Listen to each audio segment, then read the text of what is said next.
Okay, so now I'm going to invite our distinguished panelists. So, Gail, you want to come up here? You have take a seat up here. Dr. Long, please come up here, and Dan and Cecil. So I'm going to moderate this. I have a few questions for them that I wanted them to share those answers with you, see what we can learn about the origin of our NCCU. So each one of them has a microphone there. So I'll start with the first question, and whoever wants to take this up, it's not directed at anyone, all of you. So why do you think it was important at the time to establish the NCCU? I may answer that. The surgical ICU was not proud or pleased to take patients who had neurologic disease. It felt it was hard to take care of them and that they missed pertinent issues when treating the patient. It was clear that some patients needed to be out of surgical ICU and cared for by a team of people that was comfortable with the neuro exam, cardiovascular medicine, et cetera. So I'd say the first thing that needed to be done is to steal the patients back from the surgical ICU and take care of them ourselves. Thank you. Gail, you wanted to say something? Yes, I had the privilege of being able to ask you a few of these questions in the last few days. So I'm here to represent her and some of her thoughts and memories about these kinds of questions that she was so important in its formulation. Basically, she also said, along with what Cecil said, is that there was also sort of a competition for the resources that were available. And so with the limited resources, people really found it difficult to actually figure out how to designate resources for this particular patient population. So it was a real challenge, and one that she felt was so necessary from her experience as a nurse. She also remembers vividly coming to Hopkins before she was ever hired here, because she said she was asked to come from the Washington Hospital Center to teach nurses in the hospital about how to do a better neuro exam, because it was identified early on that nurses really had a gap in that knowledge, and that is why she was actually sought out to come here to be interviewed for her position. So you could see sort of that broad beginning of understanding about a gap and a need, and she talked a lot about what that was like at those very early days. And I just want to say one more thing. Dr. Long, she remembers interviewing with you. And she remembers having such a wonderful conversation, because what she noticed first and foremost was how important it was to you and to others that something had to change. So it was really a great conversation. She remembers it vividly to this day, and she's very grateful for it. Thank you, Gail. I think Gail made a very important comment, and that was this was particularly important to Don Long in his advocacy for the neurosurgery patients who Cecil just described. And I think Ski and Don Long picked a good time to do that advocacy. An intensive care unit is a place, but it also has to have people who have some goals. And in the decade before the 80s, people like Douglas Miller and Don Becker, both of whom were neurosurgeons, had developed the field of taking care of brain injuries. A lot of this came out of the Vietnam War. And so there was the ability to match a brain disease with the ICU for the first time. And the opportunity presented itself with a departmental need. Neuro patients take longer, and that's to get better, and that's what I'm going to talk about a little later on. And so neuro patients were, were an albatross for the hospital. And when you're an albatross and you're put off in a corner, there's no opportunity to focus on the needs of that group. And so I think I'll speak for all of us who were lucky enough to work in this vision that Don and Shirley Somer, Guy McCann, Chip Moses had. It was an opportunity that had a lot of predicates, and it was relatively easy to perform on because there was a need. And you needed two things, a special place, which is your question about why the NCCU, and then you needed people who would be special in their jobs and be professional. And we were lucky enough to have that. Thank you. I guess this is a question for Dr. Long first. Since you were the director of neurosurgery, I'm sure there were obstacles. This is Hopkins, right? So there's people that will all come against what you're thinking about setting something up. So what, you had to do any shadow negotiations, anything that you had to do behind the scenes to get this going and get it to work? Well, I thought it was more appropriate for me to begin with the preliminaries that led to this, rather than the nuts and bolts of how it was actually done, because people like Dan and Cecil and Ski and Gail and lots of helpers really took care of that for me. But you have to think about how it developed and why it developed. And in doing so, I'll comment on what Justin MacArthur said, because I think that was the key issue, the fact that neurology and neurosurgery were prepared to work together in beginning this and to work with anesthesia. Now, how that happened is probably not very well known to most of you. When I was first interviewed at Hopkins, I was recruited as a leader of a small division of neurosurgery, a part of the general surgery department. I came and I interviewed and I politely said no thank you and went back to Minnesota, never expecting to see Johns Hopkins again. I was a little surprised 9 months later when I got a call from Guy McCann. I'd never heard of Guy McCann. And Guy said he now chaired a search committee looking for someone to head neurosurgery. He met me at the airport, and on the first night, Dick Johnson, Guy McCann, and I sat up until 2 a.m., and by the time we went to bed, we had a definitive plan for the amalgamation of neurosurgery and neurology as a clinical unit with a confederation with psychiatry, putting all the clinical neurosciences together at Hopkins. And I think that was the key decision. This time I said, yes, when can I start? The second thing that happened was in August of 1973, anesthesia was a little uneven at Hopkins at the time. There were some of the best I'd seen, and there were others who weren't so good. And I was operating on the first acoustic tumor I treated here. It was about 4 p.m. We were down to dissecting on the nerves and brainstem and basilar artery, and they couldn't keep the patient asleep. And I finally was forced to terminate the operation, close it, and say, we'll come back and finish this another day when we have better support. In less than an hour, a young anesthesiologist, well known to the group, Tommy Tong, was in my office asking my permission, believe it or not, to go to his chief, Dr. Don Benson, head of anesthesia, and ask to start a defined division of neuroanesthesia. I would have carried Tommy to Don's office if he'd asked.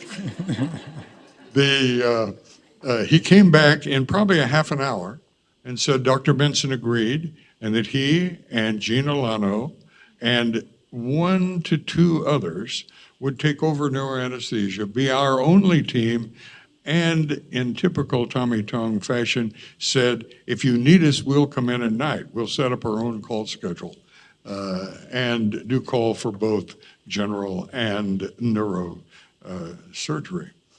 I think that was a key issue because without a developed real specialty in neuroanesthesia, I don't think a neurointensive care unit would have ever survived.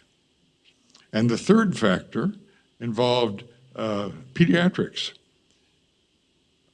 About 2 weeks after Tommy was in my office, John Freeman returned from sabbatical in Israel.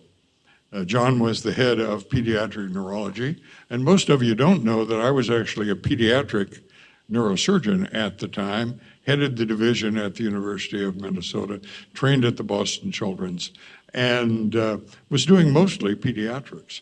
John came to me and said, let's make rounds on all neurological patients in the intensive care unit in pediatrics. You and I will make rounds together. So we started. And it wasn't long before all the pediatric neurology residents were tagging along. And then the pediatric residents began to show up. And we even got a few anesthesiologists here and there out of a not well-defined but real pediatric group at the time. By the time the NCCU was planned, we'd been doing this for 10 years, and it had developed never into such a defined entity, but it was a clear-cut, separate group within the pediatric unit. So we'd shown it could be done, and we just felt we could do it better if we had control and it was a formal organization. I think those were the three things that I would say allowed the NCCU to begin. We already had proof that the idea could work, and we were able to convince Bob Heisel in the hospital that it would. And I think that without those seemingly disparate events, we could have never accomplished what we did as quickly as we did. Well, you certainly made it sound very easy, but I'm sure it wasn't that easy. Okay. Now, you've seen the four of you, of course, have seen what's happened since 1982 through today. Do you have any regrets, or is there anything that you would have done differently now that you look back and see what happened? Anything that you would change? Before we do that, you asked Don a question which he avoided, which is good. The shadow negotiations. It's a chairman's skill, and several people in this room have high levels of that skill. I think Guy and Don had a good relationship with Robert Heisel, who was the head of the hospital. And they went to him with this idea, and he said, okay, we'll try it. But we were on a short leash, and it was a short budgetary leash. And Ski, in particular, reminded us of that. And I think that helped Cecil and I in our thoughts of we had something to prove immediately. And I think it wasn't secret negotiations. It was having a goal and a deadline that really helped to make it work managerially. I don't know whether you agree with that or not, but. Yes, I certainly do. There was never a secret about it, but we were forced into it in a peculiar way. Most of you never heard of the neurosurgery stroke unit, which existed at the time. My predecessor, Earl Walker, was literally the neurosurgery founder of the neurological diseases part of the NIH, and he got anything he wanted from the NIH. And there was no neurology at the time. So Dr. Walker had a stroke unit, 4 beds in borrowed space from the general surgery intensive care. Unrelated to neurology or anesthesia or anyone else, just run by neurosurgery residents. They may have had a stroke patient sometime, but I don't remember seeing one. Fortunately, the definition allowed us to admit all the subarachnoid hemorrhage patients, subdural hematoma, intracerebral hematoma, and to pre-treat and then post-surgery care for people with the then new carotid endarterectomy. And we lived on that because we only had one bed in surgical intensive care for 4 active neurosurgeons. I was called in one day and told I had to close the stroke unit because general surgery wanted their space back. An NIH grant, but notify the NIH that you're terminating the grant because we want the space. I was also told that by that time we'd gotten to 2 beds in intensive care. I was told we were back to 1. So, and if that bed was filled, we could not. We'd have to cancel any elective surgery planned. I immediately went to Guy. Guy called Chip Moses, and within an hour or 2, we had modified the developing plans for the Adolph Meyer building to include our own intensive care unit. And Chip Moses was the driving factor. I think he did more than anyone else to formulate what we ought to do. We went to Bob Heisel. Bob Heisel said yes, and the secret part came because we could then present this to the rest of the intensive care world as something we were going to do. And it gave us a great negotiating point that immediately improved our access to beds until the Meyer building opened and the new unit could begin. But it was really all done very openly, except that I did suggest that unless we continued access in our stroke unit and had the beds available, maybe the 6 new operating rooms that were planned for the Meyer building would have to stay in neurosurgery, and that worked very well.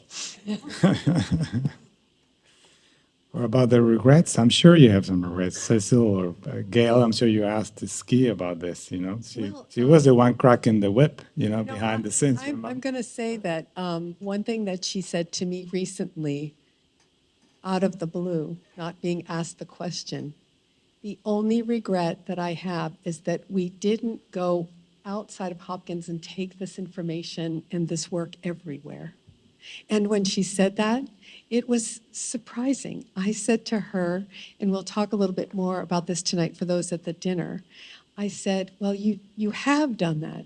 You have influenced the lives of hundreds and hundreds and hundreds of nurses and physicians and support staff at every level, and they have taken this work elsewhere. So I think that is the only regret that she had, but she was seeing it from the level of her work. And I felt like it was just a wonderful conversation to say, just remember what's happening now based on all of the work that everybody here has been discussing. So that was her only regret. Right? Amazing. Anybody else wants to make a comment about it? As well, because we faced the same thing with, if this is such a great idea, amalgamating neurosurgery and neurology, why isn't everybody doing it? Well, I think now almost everybody is doing it. Last year, I got 48 summaries from major institutions all over the world, and only 1 did not present neurology and neurosurgery together. 28 had neurology, neurosurgery, and psychiatry together, and everyone had a neurological intensive care unit. So I think you can tell Ski the message did get out. On that note, this is the live stream for some of you that don't know that, and she is watching the live stream, so she's hearing you, Dr. Long. And she is in great hands because Felissa is with her, making sure she is hearing every word that everybody's saying. So thank you for that comment. This is great. Well, on another note, I have Dan, go ahead. I think one of the messages that I learned over time was that the subject of our unit, the place, and the subject of all of our cooperative work is the patient. And It's taken me a while to learn how important it is to keep listening to the patient and figuring out how they're doing, either in the short term or the long term. And my only regret is that I didn't understand and learn that lesson even sooner. Thank you for that, saying that. And I'd like to make a comment about that as well.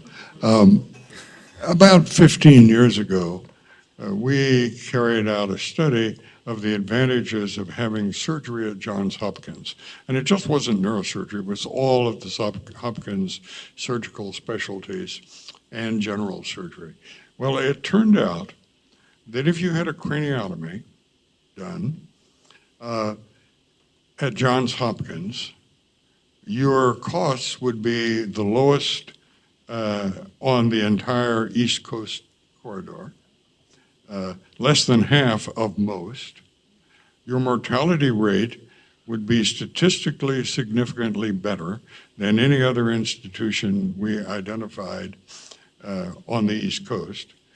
That proved to be true for several procedures in general surgery, in urology, and otolaryngology. It was universal across the institution. And I don't think that was because we were better surgeons. I think it's because our patient care team provided the best care possible, and that was clearly reflected in the outcome studies. Thank you. Now, I also wanted to get your opinion. Of course, every generation makes their heroes, right? So we always look for our heroes. Do you consider yourselves heroes? I mean, after what you've done, have you seen what happened to the NCCU and how many people have come through here? How many lives? Comment on that. I don't consider myself a hero because it takes a whole group of people to take care of a patient, and carving out one little part for yourself and calling yourself a hero is a dead end. You really need to use everybody. But isn't it good for you to say I'm a hero?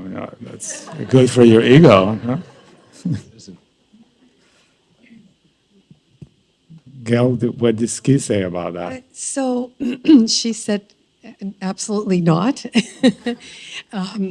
There's the thought that Cecil shared more, that it was just so many coming together with a purpose, the same purpose, and not losing sight of what you were aiming for. But she said no to that question, and I totally agree with her. I think one thing that I think about more than anything is about the awe that I constantly felt for the work that I saw and experienced. I was in awe of, Dr. Bram, your comment about craniotomy patients, how simple they were. The awe comes from the fact that in 1982, I was there when the first patient rolled in. And can you imagine my experience by 2017, what I was seeing? It was 7 craniotomies in a day. And it was just such a drastic difference. And it also was the fact that we were treating patients that maybe in the 80s and 90s, we don't even see anymore from the neurology side of things. Our patients in the NCCU, the Guillain-Barré patients that we lived and breathed the process with their families. We don't even see them in the intensive care unit anymore because of the treatments that are in place right now for those patients that have evolved over time. So my sense of it was nowhere near being a hero. It was being in awe of the work of everybody else that touched the patients in the operating room, the Department of Neurology, which in my mind had such incredibly interesting patients, every fellow that came through the unit, every attending that worked with us, the nurse practitioners. I really always came to work every day with that sense. And Ken Norris is here. Where are you, Ken? Oh, darn. You had to use the restroom. Well, Ken and I both said that we came to work every day, and every day we learned something. And I think the two of us spent probably more time in the NCCU, and that is really nothing but the truth. We learned something different and new, and we were in awe of it every day. So that's the sense that we had more than anything else. Okay. So I think the other thing, just to close the thing, this has been great to have you, the four of you here. I'm sure we've all enjoyed this wonderful conversation, and of course, we would love to have you the entire day, but we have to move on. But the other question I have for you, obviously not. Wait a second. What? You're my hero, Jose. So I do believe that we are accountable to the next generation, right? So obviously, we have a lot of young people here. You created the future for us, right? 40 years ago. So what message would you have for them, for the young people here in the crowd, so that they're not frightened, right, by the fact that they have to create their own future, right? And that they have to accept that their future is not predetermined. So what message would you give them? Close. Find a challenge and take it on. To the nurses, did Ski have anything to say, Gail? Yeah, well, Ski always says to don't hold back, right? And to be yourself and be honest. And I think that's something that she taught us all, to also be an advocate for nursing and for the patients. Two dicta that have governed my life was imposed by my Quaker grandfather, who, if you said, I'll try to do something, or I tried to do something, Grandfather Johnson would pull his glasses down, look over his nose, and say, Don, there is no try. There is only did and did not. I was amazed to see that surface in Star Wars 40 years later, and I still don't know the origins of the quote.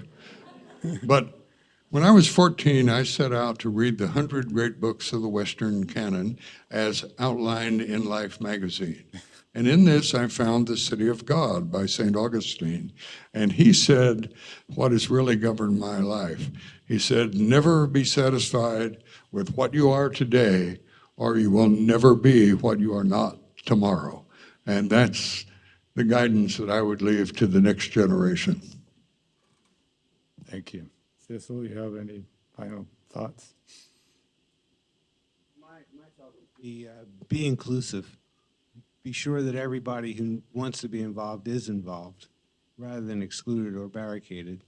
You can get much from people that you don't initially disagree with, so that you agree with the people that you're working with. Thank you very much. Please, let's give it a round of applause. Thank you. Okay, we can.